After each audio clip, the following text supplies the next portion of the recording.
صدقہ دکھا کر دینا افضل ہے کہ چھپا کر دینا؟ آ کر جھگڑا بھی کرتے، فلاں کے تو 10 ہو گئے، مجھے سحری میں ضرور اٹھانا، نہیں تو میں اس کے پیچھے پڑ جاؤں۔ عمر کہتے ہیں میں ڈھونڈ ڈھونڈ کر کے مدینے میں کچھ ایسی نیکی کرنا چاہتا تھا جو ابو بکر نہیں کرتے، کہیں پر بھی ان کے برابر ہو جاؤں یا ان سے آگے بڑھ جاؤں۔ بڑی مشکل سے حضرت عمر کو ایک گھر ملا، ایک بوڑھی عورت جس کا کوئی نہیں رہتا تھا۔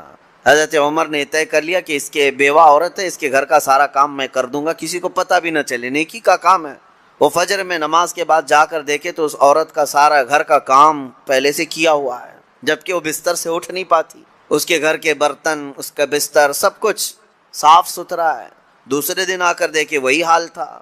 حضرت عمر کہتے ہیں تیسرے دن میں اذان فجر سے پہلے ہی چھپ کر دیکھنا شروع کیا کہ آخر اس کے گھر کا کام کرتا کون ہے۔ کہا ایک چادر اوڑے ہوئے ایک شخص آیا، گھر میں داخل ہوا، جھاڑو لیا، جھاڑنے لگا، سارے چیزیں ڈھنگ سے رکھنے لگا۔ اذان ہونے لگی، وہ اس عورت کے گھر سے باہر نکلنے لگا۔ حضرت عمر کہتے ہیں میں قریب جا کر چادر ہٹایا تو ابو بکر صدیق تھے۔ پھر کہا ایک یہ مثال، حضرت عمر کہتے ہیں میں کبھی آگے بڑھ ہی نہیں سکتا، میں جہاں کوشش کرتا ہوں اس سے پہلے حضرت ابو بکر پہنچے ہوئے ہوتے۔ جب آپ کی خلافت کا وقت تھا تب آپ نے اعلان کیا، حضرت عمر فاروق نے، کوئی ایسی نیکی جو ابو بکر کرتے تھے اور میں نہیں کر رہا ہوں تو لوگوں مجھے بتا دو تاکہ میں برابر ہو جاؤں۔ کسی ایک صاحب نے کھڑے ہو کر کہا حضرت ابو بکر جب خلافت کرتے تھے ان کے زمانے میں وہ سب کے حقوق ادا کرتے، لیکن روزانہ وہ دوپہر کے وقت اپنے ہاتھ میں توشادان لے کر جنگل کی طرف جاتے اور پتہ نہیں کسی کمزور یا کوئی معذور یا محتاج کو کھلا کر آتے، لیکن ہمیں یہ نہیں معلوم کس کو کھلاتے تھے۔ یہ حضرت ابو بکر کا معمول تھا۔ حضرت عمر نے کہا یہ تو مجھے بھی نہیں معلوم تھا، میں کل سے ہی یہ کام شروع کرتا ہوں۔ دوسرے دن حضرت عمر نے اپنے گھر سے توشادان لیا، روٹی سالن، اور لے کر اسی جنگل کی طرف چل پڑے۔ وہاں کس کو کھلاتے تھے کیا پتا، دن بھر ڈھونڈتے رہے، کوئی ملے، کوئی نہیں ملا۔ شام کا وقت قریب آ رہا تھا، ایک پہاڑ کی چوٹی میں ایک غار سے کسی کے ذکر کرنے کی آواز آ رہی تھی۔ حضرت عمر اس آواز کی طرف لپک گئے، دوڑ کر جا کر دیکھا کہ کوئی ہے یہاں پر مجبور۔ اللہ اکبر، جیسی غار کے اندر نظر پڑی تو دیکھا ایک ایسا شخص بیٹھا ہوا ہے جس کے ہاتھ بھی کٹے ہیں، پیر بھی کٹے ہیں، اور آنکھوں سے بھی بینا نہیں ہے، اندھا ہے، نابینا ہے۔ اتنی معذوری کے عالم میں اگر کوئی بیٹھا ہوا ہے اور غار میں، تو حضرت عمر کہتے ہیں مجھے تو یقین ہو گیا کہ یہی وہ بندہ ہے جس کو حضرت ابو بکر کھلایا کرتے، اس کا کھانا وقت کا خلیفہ کھلایا کرتا تھا۔ حضرت عمر کہتے ہیں میں گیا، چپکے سے جا کر بیٹھ گیا، میں نے آواز بھی نہیں کی تاکہ اس اندھے شخص کو یہ معلوم بھی نہ ہو کہ کون کھلانے آیا ہے۔ آپ نے روٹی توڑ کر سالن میں بھگوئی اور اس اندھے کو منہ میں روٹی رکھی۔ جیسے ہی اس کے منہ میں روٹی کا ٹکڑا گیا وہ چیخ کر کہتا ہے آنے والے، کیا ابو بکر کا انتقال ہو گیا؟ کون آیا ہے آج کھلانے کے لیے؟ حضرت عمر کہتے ہیں تو اندھا ہے، نابینا ہے، تجھے کیسے خبر کہ آنے والا ابو بکر نہیں ہے؟ وہ کہتا ہے اس لیے کہ ابو بکر کو پتا تھا میرے منہ میں دانت نہیں ہے، وہ اپنے منہ سے چبا کر میرے منہ میں روٹی ڈالتے تھے۔ آج تو نے پوری روٹی اٹھا کر ڈالی تو مجھے سمجھ میں آ گیا کہ آنے والا ابو بکر نہیں ہے، کوئی اور آیا ہے۔ حضرت عمر کی آنکھوں سے آنسو آئے، باہر نکل کر کہتے ہیں قسم رب ذوالجلال کی ہے ابو بکر، آپ سے ایک قدم بھی میں آگے نہیں بڑھ سکتا۔ لیکن تھی تو دوڑ، سابقو الی الخیرات جس کو اللہ نے فرمایا، یعنی نیکیوں کی طرف بھاگو، دوڑو۔ آپ کے اندر یہ مقابلہ آرائی اگر آ جائے، جس کو ہیلتھی کمپٹیشن کہا جاتا ہے، اس میں حسد نہیں ہے، اور اگر اس میں حسد بھی ہو تو نیکیوں میں ہے۔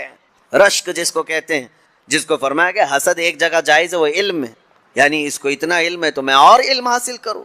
اگر کوئی 2 رکعت نماز پڑھ رہا ہے تو آپ کے اندر اس بات کی تمنا جاگنی چاہیے میں 4 پڑھوں۔ نیکیوں میں دوڑ لگاؤ، اور آپ کو پتہ ہے صدقہ دکھا کر دینا افضل ہے کہ چھپا کر دینا افضل ہے؟ سب کو پتہ ہے چھپا کر دینا افضل ہے، نہیں، لیکن زکوٰۃ دکھا کر دینا افضل ہے۔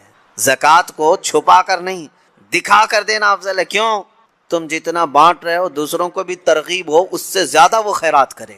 اسی لیے نہیں کہ اپنے دیالو ہونے کا ذکر کرے کہ میں بہت زیادہ دانی ہوں، میں بہت زیادہ لوگوں پر لٹانے والا ہوں، فیاض ہوں، سخی، اس نیت سے نہیں، بلکہ اگر 500 کی نوٹ نکال کر کے دیا تو ادھر ادھر جو لوگ بیٹھے ہیں ان کے دلوں میں یہ شوق پیدا ہو کہ میں 1000 دوں، کیونکہ انسان کی فطرت ہے، وہ مقابلہ کرتا ہے، اور ایسے میں مقابلہ کرے تو بہت اچھی چیز ہے، یہ کمپٹیشن اچھا ہے۔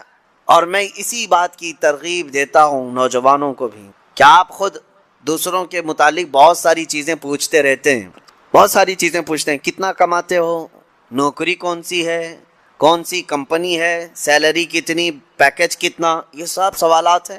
اور جب وہ جواب دیتا ہے میری کمپنی فلاں ہے, تنخواہ میری 50 سے 70 ہزار کی ہے, اور پھر سہولیات کیا ہیں, گاڑی آتی ہے, لے جاتی ہے, چھوڑتی ہے, یہ سب سنتے ہو, پھر دل میں یہ تمنائیں جاگنے لگتی ہیں, میری تو 1 لاکھ ہونا چاہیے, میری کمپنی اس سے بڑی ہونی چاہیے, مجھے بھی ایسی سہولیات ہونی چاہیے. یہ جو تمنا تمہارے دل کے اندر آئی, تمہارے پوچھنے پاچھنے کی وجہ سے ہی آئی. لیکن مجھے بتاؤ, کیا اپنے دوستوں میں کسی سے کبھی یہ سوال کیا کتنے ختم قرآن ہوئے؟ سال بھر میں کوئی جمعرات پیر کا روزہ رکھتے ہو؟ نہیں پوچھتے آپ. نہ آپ اس کی تلاوت قرآن کو پوچھتے ہو, نہ آپ اس کے روزوں کو پوچھتے ہو, نہ آپ اس کی نمازوں کے متعلق. میرے عزیزو, یہ بھی پوچھتے, اور اگر وہ بندہ عبادتوں میں آگے ہے تو تمہارے دل میں بھی یہ تمنا آ جاتی کہ کاش میں بھی اس کی طرح سے اور آگے بڑھ جاؤں. عادت کے طور پر ایسا دیکھا گیا ہے کہ کوئی جھوٹ بات 100 مرتبہ اس کو بولی جائے تو وہ سچ سمجھنے لگ جاتا ہے. اور اس تھیوری پر آج پوری دنیا عمل کرتی ہے. پوری دنیا کسی چیز کو ٹارگٹ کر کے بار بار بولتی ہے تاکہ لوگوں کے ذہنوں میں ایک بات بیٹھ جائے. اگر پانی کی بوتل کو بھی کوئی 100 مرتبہ شراب شراب شراب کہتا رہ جائے تو اچھے خاصے لوگ بھی پانی کی بوتل کو شراب سمجھنے لگ جاتے ہیں. حقیقت ایسا نہیں ہے. اسی لیے میرے عزیزو, آج کے اس دور میں اپنے نوجوانوں سے اور سب سے یہی کہتا ہوں, یہ پھیلائے ہوئے پروپیگنڈے کی طرف نہیں جانا, اور نہ ہی دنیا کیا کہتی ہے اس کی طرف توجہ کرنا. صرف اور صرف ذہن میں ایک بات یاد رہے, اللہ اور اس کے رسول راضی ہیں تو پوری دنیا روٹتی ہے تو روٹے, اس سے ہمیں کوئی فرق نہیں پڑتا. اللہ اور اس کے رسول اگر راضی ہیں, کیونکہ حساب و کتاب بھی اللہ کے پاس ہونا ہے, سزا اور جزا بھی اللہ ہی کے ہاں ہونا ہے. تو دنیا کو راضی کرتے کرتے کئی لوگوں کو ہم نے دیکھا وہ کتے بن گئے بیچارے. دنیا داروں کو راضی کرتے کرتے اپنی حیثیت بدل ڈالی. مومن تھے تو کافر بن گئے. سیکولر بننے کے چکر میں, لوگوں کو راضی رکھنے کے چکر میں اپنی شناخت تک کھو دیے, لیکن اس کے باوجود ان سے دنیا راضی نہیں ہو سکی. موت تک دنیا نہیں راضی ہوتی ہے. ایک مشن لے کر کے چلو میرے عزیزو. میں نے بہت سارے لوگوں کو زندگی میں دیکھا ہے, سیکولر بننے کے چکر میں اس پارٹی والے کو بھی راضی رکھنا ہے, اس کو بھی راضی رکھنا ہے, اور اپنی قوم کو بھی راضی رکھنا ہے, اور وہ سب کو راضی رکھنے کے چکر میں ایسا کتا بن جاتا ہے, دھوبی کا کتا, نہ گھر کا نہ گھاٹ کا, ادھر کا بھی نہیں رہا ادھر کا بھی نہیں رہا, سب کو مناتے مناتے رہ گیا. میں یہ نہیں کہہ رہا کسی کو منانا نہیں چاہیے, لیکن دنیا کو راضی کرتے کرتے اپنی آئیڈینٹی اور اپنا ضمیر بیچ دینا اور اپنا دین اور ایمان کھو دینا, یہ کہاں کا انصاف ہے؟ اور سب کرنے کے باوجود بھی دنیا راضی نہیں ہوتی تو کرنا کیا چاہیے؟ بس بات اتنی ہے, اس دنیا کو اوپر سے لے کر نیچے تک کرنے سے بھی راضی نہیں ہوئی, لیکن میرا مولا صرف ایک سجدے سے راضی ہوتا. میرے مصطفیٰ کریم صلی اللہ علیہ وسلم صرف ایک پکار پر راضی ہوتے ہیں. تو پھر کیوں نہ ان درباروں میں ہم اپنے آپ کو بیچ دیں جہاں جلدی سے جواب آتا ہے. یہی ہماری زندگی کا مشن ہو. نوجوانوں, آج مجھے جو بات عرض کرنی تھی وہ یہ ہے, قرآن نے یہ کہا ہے کہ جو جھاگ ہے وہ اڑ کر چلا جائے گا. جھاگ سمجھتے ہوں گے, جھاگ سمندر کے اوپر جو کف ہوتا ہے, یا کسی بالٹی میں آپ پانی ڈال کر سرف ڈال کر ہاتھ گھمائیں تو جو کف آتا ہے یہ جھاگ ہے, اور اس کی کوئی ویلیو نہیں ہوتی. ہوا آئی تو اڑ جاتا ہے. قرآن کہتا ہے یہ جھاگ جو ہے یہ اڑ کر چلا جائے گا. وَأَمَّا مَا يَنْفَعُ النَّاسِ, اور جو لوگوں کو نفع دینے والا ہے وہ ہمیشہ زمین میں برقرار رہے گا. اور نبی کریم صلی اللہ علیہ وسلم کی حدیث میں بھی یہ جھاگ کا لفظ ملتا ہے. کس لیے میں عرض کر رہا ہوں آپ کو بتاتا ہوں. یوشک ان تداعى علیکم الامم کما تداعى الاکلۃ الی قصعتها. حضور پاک صلی اللہ علیہ وسلم فرماتے ہیں ایک زمانہ تم پر ایسا آئے گا کہ ساری قومیں تم پر ایسے جھپٹ پڑیں گی جیسے بھوکا برتن پہ جھپٹتا. سارے لوگوں کا ٹارگٹ تم ہی رہو گے. وہ زمانہ آج ہے. ہر ایک کا نشانہ ہم ہی تو بنے ہوئے. آج یہودیوں کا ٹارگٹ بھی ہم ہی ہیں, عیسائیوں کا ٹارگٹ بھی ہم ہی ہیں, چاہے وہ کفار و مشرکین ہو. ہمارے یہاں کے سب کا ٹارگٹ ایک ہی ہے, اسلام اور مسلمان. اور حضور نے فرمایا تھا یہ ایک زمانہ ایسا آئے گا. تو صحابہ نے پوچھا تھا اس وقت, یومئذ نحن من قلۃ یا رسول اللہ, اے اللہ کے رسول کیا اس زمانے میں ہماری تعداد بہت کم ہوگی؟ نبی پاک صلی اللہ علیہ وسلم فرماتے ہیں وَلَكِنَّكُمْ كَثِيرُونَ غُثَاءً كَغُثَاءِ الْبَحْرِ, نہیں تمہاری تعداد تو بہت زیادہ ہوگی لیکن تمہاری حیثیت سمندر کے جھاگ کی طرح ہوگی, سمندر کے جھاگ کی طرح. اب یہ جھاگ کا لفظ آیا, جھاگ اس کو کہتے ہیں جس کی اپنی پیورٹی نہیں ہوتی، ویلیو نہیں ہے، اس کا زمین میں قرار نہیں ہے، وہ موسم سے بنا اور موسم میں اڑ گیا، ہوا سے نکل گیا. اور یہ آج کثیر تعداد کو دیکھ کر کے اندازہ ہو رہا ہے یہ جھاگ ہے، ورنہ پوری دنیا میں آج 100 کروڑ سے زیادہ مسلمانوں کی تعداد، آپ کو اندازہ ہے 1 ارب سے زیادہ کی تعداد مسلمانوں کی ہے. 57 ممالک اسلامی ہیں، اسلامی نام سے جو کنٹریز ہیں وہ 57 ممالک ہیں. اتنی بڑی تعداد، لیکن آج ہمت کیسی ہے غیروں کی، کفار و مشرکین کی، جس طرح سے وہ چاہے مسلمانوں کے ساتھ آج کھیلتے ہیں، اور اتنی بڑی تعداد کے ہوتے ہوئے کوئی کچھ نہیں کر پاتا. وجہ کیا ہے؟ یہ جھاگ ہے. اس جھاگ کو پیورٹی میں بدلنے کی آج ضرورت ہے، تعداد نہیں.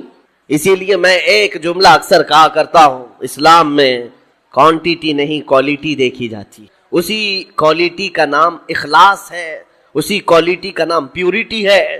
جو اصل چیز ہے وہ ختم ہونے آ گئی. آپ کو اندازہ ہے ایک وہ دور ہے جب رسول کریم صلی اللہ تعالی علیہ وسلم کے ساتھ صرف 1200 صحابہ ہیں، اور آپ کا ایک قاصد، حضور پاک کے ایک سفیر جو تبوک کے مقام پر جا رہے تھے. جو جنگ تبوک لڑی گئی ہے اس کی وجہ میں بتا رہا ہوں. نبی پاک صلی اللہ علیہ وسلم کے ایک سفیر اردن جو آج کا جارڈن کہلاتا ہے اس جگہ کی طرف رواں تھے. بیچ راستے میں ایک عیسائی گورنر نے پکڑ کر کے حضور کے اس صحابی کے ساتھ بدتمیزی کی اور ان کو دردناک انداز میں قتل کر دیا، بے دردی کے ساتھ شہید کر دیا. ایک سفیر، ایک صحابی کا قتل ہوا. خبر پہنچی مدینہ طیبہ میں، تو کیا اس کو عام طور پر لے لیا جائے گا؟ نبی پاک صلی اللہ علیہ وسلم کا ایک سفیر قتل ہو گیا، ایک صحابی قتل ہو گئے. نہیں میرے عزیزوں، پورے مدینے میں ایسی ہوا پھیلی. دوسری صبح تھی، سارے مدینے کے ہر گھر سے نوجوان، ہر گھر سے سب باہر آئے اور نبی پاک صلی اللہ علیہ وسلم کے سامنے صفے لگا کر کھڑے ہیں. آقا اجازت عطا فرمائے، آپ کے ترجمان اور آپ کے سفیر کے ساتھ جس نے کیا ہے، ہم اس کے پورے ملک کو الٹ کر کے آ سکتے ہیں، اس کی سلطنت کو ختم کر کے آ سکتے ہیں. نبی پاک صلی اللہ تعالی علیہ وسلم نے صحابہ کی صفیں لگائی اور اجازت دیا، خود بھی چل کر کے گئے. آپ تاریخ پڑھ کر کے دیکھنا جنگ تبوک کی وجہ کیا تھی. حضور اکرم صلی اللہ علیہ وسلم نکلے، 1000 اور کچھ صحابہ تھے، لیکن جیسے ہی ان کا رعب و جمال دیکھا، جلال دیکھا، وہ جو سلطنت تھی بیزنطینی، اور اس وقت ابھی نبی پاک صلی اللہ تعالی علیہ وسلم قریب پہنچے بھی نہیں تھے کہ یہ جنگ چھڑ گئی. اور اس کے بعد ایسی جنگ ہوئی تھی، تاریخ شاہد ہے، نہ وہ گورنر باقی رہا، نہ وہ سلطان باقی رہا، نہ اس کی فوج باقی رہی. پھر صحابہ نے پرچم اسلام لہرا دی. جس نے سلطنت اسلام کے خلاف انگلی بھی اٹھائی ہے، صحابہ کا ایک جم غفیر نکلا تھا. وہ ان کا احساس تھا، وہ ان کی پیورٹی تھی. جنگ بدر میں جب جا رہے تھے، پہلی جنگ تھی، صحابہ کے ساتھ حضور جا رہے تھے.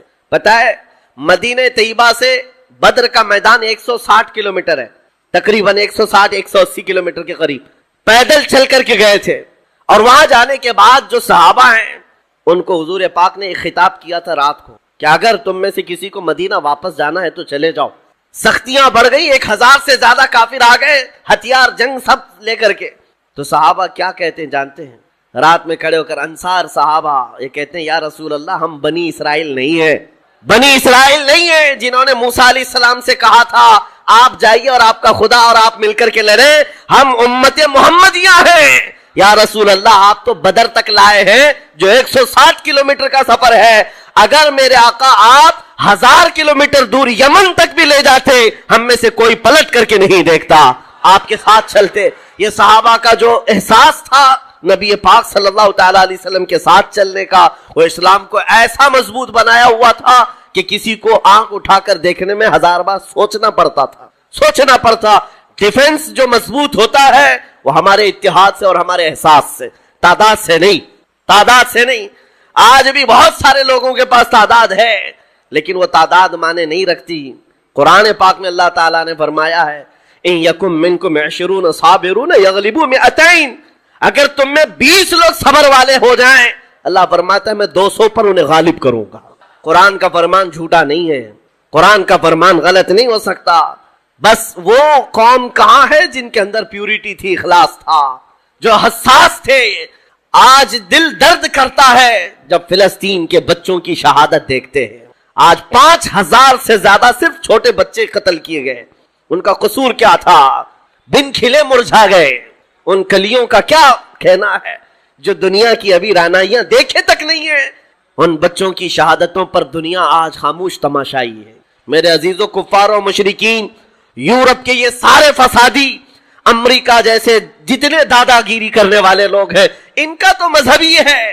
لیکن مسلمانوں کو کون سا سانپ سونگ گیا جو ان نہتے تڑپتے بچوں کو دیکھ کر کے ابھی بھی مست ہیں، اپنے عیش میں جی رہے، آج بھی اپنی زندگیوں میں کوئی فرق نہیں آتا. کبھی آپ نے دیکھا، آج بھی جاؤ شادیوں میں، اپنے محلوں میں بے حساب کھانا لٹا دیا جاتا ہے، نالیوں میں پھینکا جاتا ہے، پھر یہ کھانا گرا ہوا ہم دیکھتے ہیں اور ان بچوں کو ایک روٹی کے لیے تڑپتا ہوا دیکھتے ہیں تو دل پر آری چلتی ہے، سینہ کلیجہ منہ کو آتا ہے. امت محمدیہ آج ایسے کیسے ہو گئی؟ کس ڈگر پر چل پڑی؟ ایک مومن کو اگر تکلیف ہو تو پورے مومنین کو تڑپنا چاہیے. یہ ایمان کی علامت ہے، ایمان کی علامت ہے. نبی کریم صلی اللہ علیہ وسلم نے فرمایا، مثل مؤمن کمثل جسد اذا اشتكى عضو تداعى له سائر الجسد بالسهر والحمى. تمام مومنین ایک جسم کی طرح ہے. ایک عضو کو تکلیف ہو تو پورا جسم تکلیف میں بیمار ہو جاتا ہے، بخار زدہ ہو جاتا ہے. آج نہ ان کی عیاشیوں پر کچھ فرق آیا. دبئی والے، سعودی والے، بحرین والے، قطر والے، ان سب کی عیاشیوں پر کوئی فرق نہیں پڑا. یہ اللہ کے عذاب کے آنے کی علامات بھی ہیں. میرے عزیزو، اندازہ کرو، جب کسی کا گھر جل رہا ہے پڑوس میں تو یہ سوچ کر خاموش نہیں بیٹھنا میں محفوظ ہوں. اس کی ایک چنگاری تمہارے گھر کو جلانے کے لیے کافی ہے. وہ چنگاری جب اڑ کر آئے کہ ہمارے گھر، ہمارا سارا آشیانہ خاکستر کرے گی. آج میں اس لیے عرض کر رہا ہوں، احساس اگر نہیں ہے تو مومن بھی نہیں ہے. احساس، آپ یہ سوچتے ہوں گے ہم فلسطین کے بارے میں، غزہ کے ان نہتے بچوں کے بارے میں تقریر کرتے ہیں، بیان کرتے ہیں، ہم یہاں بیٹھ کر کے کیا کر سکتے ہیں؟ ہر ایک کے ذہن میں یہی بات آتی ہے. ہم نہ جا سکتے ہیں، نہ چل سکتے ہیں. ارے مدد بھیجنے والوں کی مدد تک نہیں جاتی، ہم یہاں کیا کریں؟ ایک دولت ہے، ایک دولت ہے، وہی حساس جس کو کہتے ہیں. احساس جس مومن کے دل میں آئے تمہیں اندازہ نہیں، یہ عرش الہی کو ہلا دیتی ہے. عرش الہی کو ہلا دیتی ہے مومن کا احساس کا درد.